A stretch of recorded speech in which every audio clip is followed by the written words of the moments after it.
And here with us now is Democratic Congressman Jake Auchincloss of Massachusetts. Congressman, thanks so much for making time to be here with us on a Saturday night. I first just want to get your thoughts on that report from Scott McLean on the humanitarian situation in Gaza. What more do you think can be done to help the civilians there, especially the children? It's good to be with you, Jessica. And it's a tragedy. No person of good conscience can watch that report and not ache for a permanent ceasefire in the region, not want to make sure that this never happens again. And the way to make sure that this never happens again is to dismantle Hamas, because Hamas has spent the last 15 years building terror tunnels instead of infrastructure. It broke 6 ceasefires, including on October 7th. It's promised to break more. And it's now refusing to negotiate in good faith in Cairo. And this is the path to a permanent ceasefire. It requires that Hamas be eliminated from the equation so that the Palestinian people can have the governance that delivers humanitarian services, economic development, and ultimately dignity and statehood. And Benjamin Netanyahu has said that his objective is to eliminate Hamas. That's when they will feel like they have really gotten through they have achieved their objective. Do you think that's possible to completely eliminate Hamas? I was a Marine officer for 4 years, Jessica, and one of the first books that Marine officer candidates read is Clausewitz, a 19th century theorist who wrote that all war is an extension of politics by other means. And what he meant by that is that engaging in military operations without a political endgame is a fool's errand. And what I think President Biden is doing right now with Prime Minister Netanyahu is insisting that the Israeli War Cabinet present a plan for governance for North, Central, and South Gaza, so that their military operations are ultimately nested into an end state of governance. Because no amount of military success, no amount of kinetic operations against Hamas is ultimately going to be successful unless there is an alternative in Gaza for governance that provides humanitarian services, that provides economic development, that supports infrastructure, whether that's the Palestinian Authority, whether that is a reconstituted Fatah, is yet to be determined. But what is clear is that the Israeli War Cabinet does have the responsibility to communicate and converge on that strategy with President Biden. And that is why he has become so frustrated. And so it sounds like you think he is justified in becoming frustrated with this. Do you agree with what he's done in withholding that shipment of the super bombs to Israel? It's regrettable that this daylight has had to emerge between two allies, because the United States and Israel should have an ironclad alliance when it comes to security matters.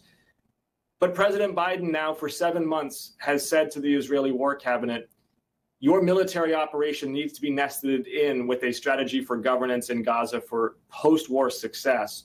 And Prime Minister Netanyahu has been far too intransigent in providing that.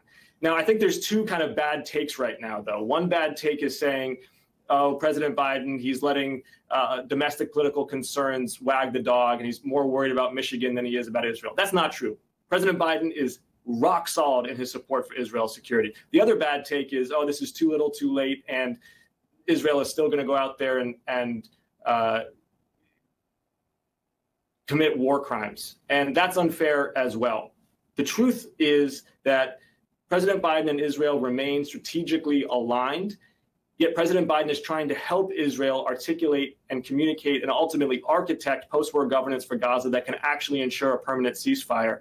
And Israel is within its rights to defend itself against Hamas, including through a limited surgical Rafah operation. And there are dozens of hostages that remain in Gaza, including 5 Americans who are believed to be alive and still being held hostage.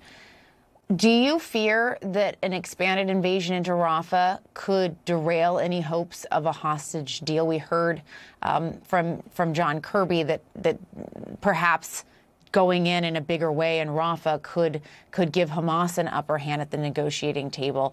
What do you think? It's also true that unilaterally handcuffing Israel's ability to conduct military operations would let up all leverage over Hamas altogether. And at that point, what imperative would Hamas have to release any hostages? There's clearly the necessity for both negotiations and diplomacy and both the threat and actuality of military force, but they have to be paired together. They have to be synergistic. And this is where I think President Biden has the bigger vision. He's saying that Cairo and Rafah have to be aligned and working together. They cannot be in tension with one another. And that's where he's getting frustrated with Prime Minister Netanyahu. And I think President Biden is doing this from a place of love for Israel and genuine aspiration for a humanitarian and economic better place for the Palestinian people. And I've got just about 30 seconds left. I want to come back here to America for a second and ask you about your new bill to increase safety for kids online and what made you put that together. Jessica, I'm the youngest parent in the Democratic caucus. I got a 4-year-old, 3-year-old, 1-year-old. That means that I'm in a race. I'm in a race to regulate social media until my 4-year-old starts scrolling. Screen time has been devouring family time. These social media corporations have been monetizing our children's attention spans. I think families are fed up. I think schools are fed up with the decline in kids' mental health. And it's time for Congress to act and say that these social media corporations need to have a duty of care for what's in the best interest of children. All right, so we will see where that goes. Congressman Jake Auchincloss, thanks so much for joining us. We appreciate it.